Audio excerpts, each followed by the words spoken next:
കാലവർഷം ഇങ്ങെത്തുകയാണ്. ഡെങ്കിപ്പനിയും എലിപ്പനിയും അടക്കമുള്ളവ ഭീതി പരത്തി തുടങ്ങുകയും ചെയ്തിരിക്കുന്നു.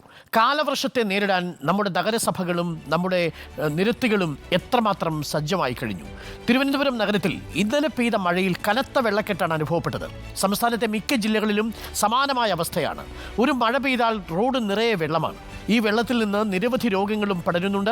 വെള്ളക്കെട്ട് രൂക്ഷമായ അട്ടക്കുളങ്ങരയിൽ നിന്ന് സുനിഷ എല്ലൂർ, ചാല മാർക്കറ്റിൽ നിന്നും റിനു ശ്രീധർ, ആമയിഴഞ്ചാൻ തോട്ടിൽ നിന്ന് അഷിൻ ഡിയാഗോ, കോഴിക്കോട് മാവൂരിൽ നിന്ന് VS രഞ്ജിത്ത്, കൊച്ചിയിൽ നിന്ന് PT മുഹമ്മദ് ജസീം എന്നിവർ നമുക്കൊപ്പം ചേരുന്നു തത്സമയം.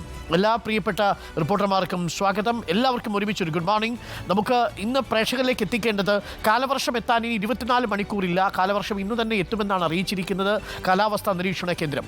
കാലവർഷത്തെ നേരിടാൻ നമ്മൾ എങ്ങനെ തയ്യാറെടുത്തു എന്നാണ് നമ്മളിപ്പോൾ പരിശോധിക്കാൻ പോകുന്നത്. ആദ്യം ഞാൻ സുനിഷയിലേക്ക് പോകുന്നു. സുനിഷ റിപ്പോർട്ട് ചെയ്തതുപോലെ ഡെങ്കിപ്പനിയും ലെപ്റ്റോസ്പൈറോസിസ് അഥവാ എലിപ്പനിയും അടക്കം വലിയ രീതിയിൽ ആശങ്ക കൂട്ടിയിട്ടുണ്ട്. മാലിന്യങ്ങളിൽ നിന്ന് എലിപ്പനിയും കൊതുകിൽ നിന്ന് ഡെങ്കിപ്പനിയും വളരുന്നൊരവസ്ഥ. ഈ വെള്ളം കെട്ടിക്കിടക്കുന്നതും മാലിന്യങ്ങൾ നീക്കം ചെയ്യാത്തതും ഒരു ആശങ്കയായി മാറുന്നുണ്ടോ തിരുവനന്തപുരത്ത് കാലവർഷം എത്തുമ്പോൾ?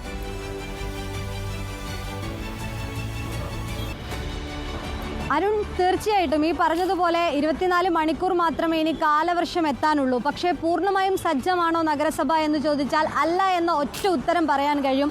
അതുതന്നെയാണ് ഈ കൂടി വരുന്ന ഈ ഡെങ്കിപ്പനി എലിപ്പനി കേസുകളും ചൂണ്ടിക്കാണിക്കുന്നത് എന്നതാണ്. കാരണം മഴക്കാലപൂർവ്വ ശുചീകരണം തുടങ്ങേണ്ടിയിരുന്നത് ഏപ്രിൽ ആദ്യവാരത്തിലായിരുന്നു. പക്ഷേ തിരുവനന്തപുരത്തെ സംബന്ധിച്ചിടത്തോളം മഴക്കാലപൂർവ്വ ശുചീകരണം തുടങ്ങിയിട്ട് ഒരാഴ്ച പിന്നിടുന്നതേ ഉള്ളൂ. ഈ വേനൽ മഴ കനത്തു തുടങ്ങി, കാലവർഷം എത്തി തുടങ്ങി. അപ്പോൾ പോലും കൃത്യമായി മഴക്കാലപൂർവ്വ ശുചീകരണം നടപ്പാക്കാൻ നഗരസഭയ്ക്ക് കഴിഞ്ഞിട്ടില്ല എന്നതാണ് പ്രധാനപ്പെട്ട ഒരു കാര്യം. അതുകൊണ്ട് തന്നെയാണ് പലയിടത്തും ഈ തോടുകൾ വൃത്തിയാക്കുന്ന കാര്യങ്ങൾ കൃത്യമായി നടന്നിട്ടില്ല. ഓട നവീകരണത്തിൻ്റെ പേരിൽ പലയിടത്തും ഓട പൊളിച്ചിട്ടിട്ടുണ്ട്.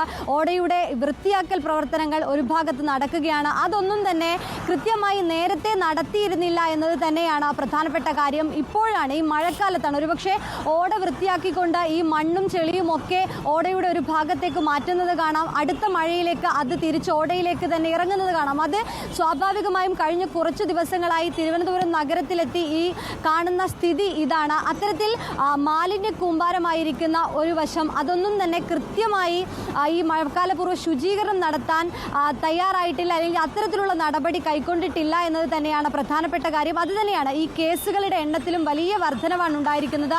ഈ പലപ്പോഴും ഈ ആമയിഴഞ്ചാൻ തോട് പോലുള്ള അടുത്ത മാലിന്യങ്ങൾ അതിഭീകരമായ മാലിന്യങ്ങളാണ്. ഒപ്പം തന്നെ ഈ ഓടകൾ വൃത്തിയാകാത്തത്, ഓടയുടെ ഒഴുക്ക് സുഗമമാകാത്തത്, ഇതൊക്കെ തന്നെയും കൃത്യമായി വലിയ രീതിയിൽ മാലിന്യ പ്രശ്നങ്ങൾ ഒപ്പം തന്നെ രോഗം കൂടാനുള്ളൊരു കാരണമാകുന്നു. എലിയുടെ ഈ തമ്പാനൂർ ഭാഗത്ത് പോയാൽ പോലും കൃത്യമായി എല്ലാവർക്കും മനസ്സിലാവും എലിശല്യമൊക്കെ രൂക്ഷമായ ഇടമാണ്. ഇവിടെയൊക്കെ വെള്ളക്കെട്ടും രൂക്ഷമാണ്. ഒരു വളരെ പ്രധാനപ്പെട്ട കാര്യമാണ്. തമ്പാനൂരും ചാലയിലുമെല്ലാം എലിപ്പനി പടരാനുള്ള ഒരു സാധ്യത കൂടിയുണ്ട്. അവിടെ മാലിന്യം കൂമ്പാരമാകുമ്പോൾ സ്വാഭാവികമായും എലികളുടെ ശല്യം ഉണ്ടാവും. ചാല മാർക്കറ്റിൽ നിന്ന് റിനു കൂടി നമുക്കൊപ്പം ചേരുന്നുണ്ട്. സുനിഷ, റിനു ശ്രീധർ, എന്താണ് ചാല മാർക്കറ്റിൽ ഇപ്പോഴത്തെ അവസ്ഥ? വലിയ തിരക്കുള്ള മാർക്കറ്റാണ്. അവിടെ കൃത്യമായ മാലിന്യ നിർമ്മാർജ്ജനമൊക്കെ നടക്കാറുണ്ടോ? കാരണം വെള്ളക്കെട്ട് കൂടി വരുമ്പോൾ എലിപ്പനി അടക്കമുള്ളവ വരാനുള്ള സാഹചര്യവുമുണ്ട്. പ്രത്യേകിച്ച് ഈ മാലിന്യം കൃത്യമായ സമയത്ത് നീക്കം ചെയ്തില്ലെങ്കിൽ. എന്താണ് ചാല മാർക്കറ്റിലെ അവസ്ഥ? അരുൺകുമാർ, തിരുവനന്തപുരത്തെ അല്ല സംസ്ഥാനത്ത് തന്നെ ചരിത്രം പേരുന്ന ഒരു മാർക്കറ്റാണ് ചാല മാർക്കറ്റ്.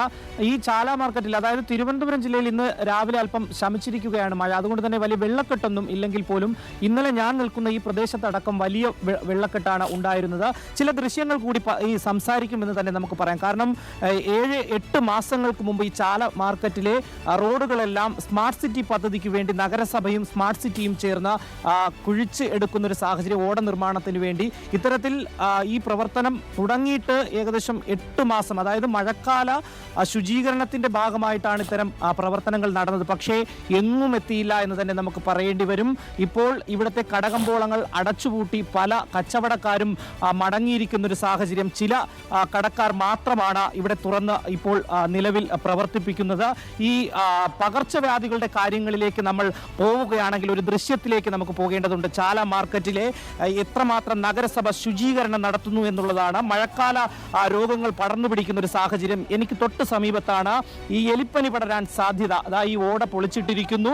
ഈ ഓടയ്ക്ക് സമീപം കൊതുകുകൾ കെട്ടിക്കിടക്കുന്നു. വലിയൊരു പെരിച്ചാഴി, നാട്ടുംപുറത്തൊക്കെ നമ്മൾ പെരിച്ചാഴി തുരപ്പൻ എന്നൊക്കെ പറയുന്ന ഒരു എലി ചത്തഴുകി പൊങ്ങിക്കിടക്കുന്ന ഒരു സാഹചര്യം. ഇതിന് സമീപത്താണ് കച്ചവടക്കാരെല്ലാം തന്നെ കച്ചവടം നടത്തുന്നത്. ഒട്ടേറെ ആളുകൾ താമസിക്കുന്ന ഒരു സ്ഥലം കൂടിയാണ് ഈ ചാലക്കമ്പോളത്തിന് അകം. ഇതിന് സമീപത്തിരുന്ന് നിരവധി പേർ കച്ചവടം നടത്തുന്ന ഒരു സാഹചര്യം കൂടി ഉണ്ട്. പക്ഷെ അതുപോലെ ശുചീകരിക്കുവാൻ ഇവിടെ നഗരസഭയിൽ ആരുമില്ല എന്നുള്ളതാണ്. നമുക്ക് ഈ കടക്കാരോടൊക്കെ തന്നെ ചോദിക്കാം. ചേട്ടാ, എത്ര നാളായി ഈ ഓടയൊക്കെ പൊളിച്ചിട്ടിട്ട്? ഇപ്പോൾ 8 മാസത്തോളമായി. വെള്ളക്കെട്ടാണ് എപ്പോഴും. മഴ കാരണം വളരെ ബുദ്ധിമുട്ടിലാണ്. ഞങ്ങൾക്ക് കട തുറക്കാനും പോലും സാധിക്കുന്നില്ല. വെള്ളം കയറിയാണ് കടയ്ക്കകത്തോട്ട്. കടയിൽ ആൾക്കാരൊക്കെ വരുന്നുണ്ടോ? ആൾക്കാർക്ക് വരാൻ സാധിക്കില്ല. കാരണം ഈ കുഴിയിൽ കൂടെ ആരും ഇപ്പോൾ പലരും വീഴുകയാണ്. അതുകൊണ്ട് അവർക്ക് വരാൻ സാധിക്കുന്നില്ല. അതുകൊണ്ട് കച്ചവടമില്ല. ഈ സമയത്തൊക്കെ ധാരാളം കച്ചവടം നടക്കേണ്ടതും തിരക്ക് പിടിച്ച ഒരു സമയമാണ്. പക്ഷേ ഇപ്പോൾ കിടക്കുന്ന ഒരു പരിസരം ആരുമില്ല, ആളില്ല. അങ്ങനെ ശൂന്യമായിട്ടാണ് കിടക്കുന്നത്. ഈ മേയറടുത്തും കളക്ടറടുത്തൊക്കെ നിങ്ങൾ ആവശ്യപ്പെട്ടിരുന്നോ? അങ്ങനെ ആവശ്യപ്പെട്ടെന്നല്ല, അവർക്ക് അറിയാമല്ലോ. അവർ കാണുന്ന കാഴ്ചയാണല്ലോ. പല റിപ്പോർട്ടുകളും കൊടുക്കുന്നത് അവർക്ക് അവിടെ ഇരുന്ന് തന്നെ കാണാവുന്നതാണ്. പക്ഷെ അവർ തിരിഞ്ഞു നോക്കുന്നില്ല. നോക്കുന്നുണ്ടെങ്കിൽ ഇതിങ്ങനെ ഇഴഞ്ഞു നീങ്ങൂല ഈ പണികൾ. ഇപ്പോൾ 2-3 പേര് വന്ന് ഈ പണികൾ ചെയ്തിട്ട് ഒരു കാര്യമില്ല. നല്ല പണിക്കാർ വന്ന് ചെയ്താലേ പെട്ടെന്ന് തീരുള്ളൂ.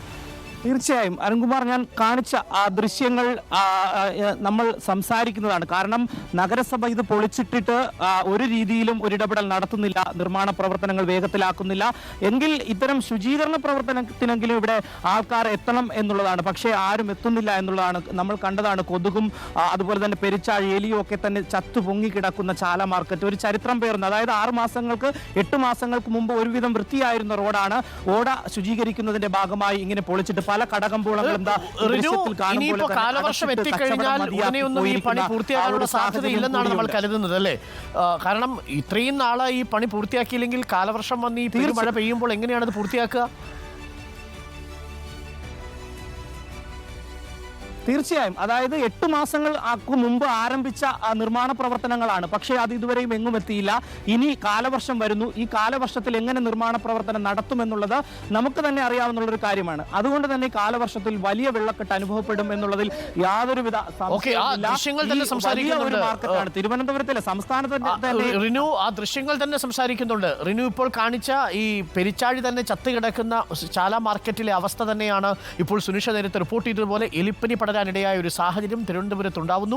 സമാനമായ ഒരു സാഹചര്യം മറ്റെല്ലാ സ്ഥലങ്ങളിലും ഉണ്ടെന്നാണ് നമ്മൾ മനസ്സിലാക്കുന്നത്. ഇനി നമുക്ക് ഈ പദ്ധതികളെല്ലാം ആമയിഴയുന്ന വേഗത്തിലാണ് പോകുന്നത്. 8 മാസങ്ങൾക്ക് മുമ്പ് തുടങ്ങിയ സ്മാർട്ട് റോഡ് പദ്ധതിയാണ് എങ്ങും എത്താതെ നിൽക്കുന്നത്. കനത്ത മഴയുണ്ടാകുമെന്നും കാലവർഷം വരുമെന്നും ജൂൺ മാസമാകുന്നതോടുകൂടി ഈ പണി പൂർത്തിയാക്കണമെന്നും അറിയാത്തവരല്ലല്ലോ കോർപ്പറേഷൻ. പക്ഷേ എന്തുകൊണ്ടാണ് അതിൻ്റെ വേഗത കുറഞ്ഞു പോയത്, ആമയിഴയുന്ന വേഗത്തിലായത്? ആമയിഴഞ്ചാൻ തോട്ടിൽ നിന്ന് അഷിൻ ഡിയാഗോ കൂടി നമുക്കൊപ്പം ചേരുന്നു. അഷിൻ ഡിയാഗോ, എന്താണ് അവിടുത്തെ ഒരു അവസ്ഥ? അവിടെയും റോഡ് പണിയും ഈ മാലിന്യ നിർമ്മാർജ്ജനവും ഒക്കെ എങ്ങനെയാണ് ജനജീവിതത്തെ ബാധിക്കുന്നത്?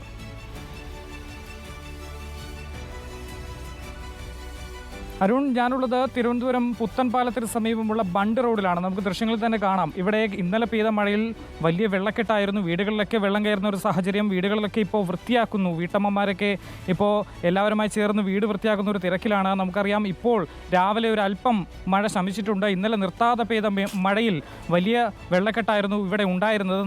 ആളുകൾക്ക് ഒരു മുട്ടറ്റം പൊക്കത്തിലായിരുന്നു വെള്ളമുണ്ടായിരുന്നു. ഇപ്പോൾ ദൃശ്യങ്ങളിൽ കാണുന്ന ആമയഞ്ചാൻ തോടിലുള്ള വേസ്റ്റുകളാണ്. അതിലേറ്റവും കൂടുതൽ ശ്രദ്ധിച്ചാൽ നമുക്കറിയാം പ്ലാസ്റ്റിക് കുപ്പികളാണ്. ഈ പ്ലാസ്റ്റിക് കുപ്പികൾ ഇവിടെ വന്ന് അടിഞ്ഞിട്ട് ഇതിൻ്റെ ഒരു സ്വാഭാവികമായിട്ടുള്ള ഒഴുക്കിനെ പോലും തടസ്സപ്പെടുത്തുന്ന ഒരു സാഹചര്യമാണ് ഇവിടെ ഉള്ളത്. അതുകൊണ്ട് തന്നെ ഈ ചെറിയ മഴയിൽ, ഇന്നലെ പെയ്ത ഒരു 3 മണിക്കൂർ പെയ്ത മഴയിൽ തന്നെ, കാലവർഷം എത്തുന്നതിന് മുൻപുള്ള മഴയിൽ തന്നെ ഈ പ്രദേശമൊക്കെ ഈ വെള്ളക്കെട്ടിൽ ആവുന്ന ഒരു സാഹചര്യം, വീടുകളിലേക്ക് വെള്ളം കയറുന്ന ഒരു സാഹചര്യമാണുള്ളത്.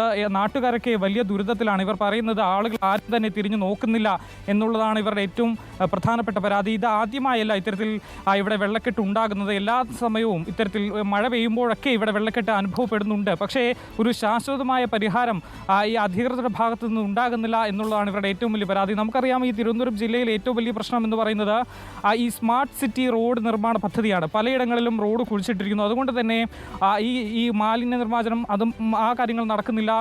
ഇത് രണ്ടും കൂടി ആകുമ്പോൾ ഇത്തരത്തിൽ നഗരം തന്നെ മുങ്ങുന്ന ഒരു സാഹചര്യമാണുള്ളത്. നഗരത്തിന്റെ ഇനിയും എത്തിയിട്ടില്ല. ഇന്ന് കാലവർഷം ഒരു എത്തിക്കൊണ്ടുള്ള ശാശ്വത പ്രഖ്യാപനം പ്രശ്നം ഉണ്ടാകും തന്നെയാണ് എന്നാണ് മനസ്സിലാക്കാൻ ആമേഴഞ്ചാൻ കഴിയുന്നത്. പക്ഷേ തോടുമായി ബന്ധപ്പെട്ട അതും കാര്യം അതിനു ഇപ്പോൾ മുൻപും ഇത്തരത്തിൽ വൃത്തിയാക്കാൻ കഴിഞ്ഞിട്ടില്ല എന്നുള്ളതാണ് അഷന്റിയാഗോ റിപ്പോർട്ട് ചെയ്യുന്നത് പോലെ ആമേഴഞ്ചാൻ തോട്ടിലും മാലിന്യം വന്നടിഞ്ഞിരിക്കുന്നു. ചാല മാർക്കറ്റിൽ മാലിന്യമുണ്ട്. അവിടെ പെരിച്ചാഴി ചത്തുകിടക്കുന്ന സാഹചര്യം ഉണ്ടാവുന്നു. ഇത്തരത്തിൽ തിരുവനന്തപുരം നഗരത്തിലും വലിയ രീതിയിലുള്ള മാലിന്യ നിർമ്മാർജ്ജനം നടക്കാതിരിക്കുന്നു. ശുചീകരണ പ്രവർത്തനങ്ങൾ പാളി. റോഡ് നിർമ്മാണം നടക്കുന്നത് കൊണ്ട് തന്നെ പലയിടങ്ങളിലും വെള്ളക്കെട്ടുകളും ഉണ്ടാവും.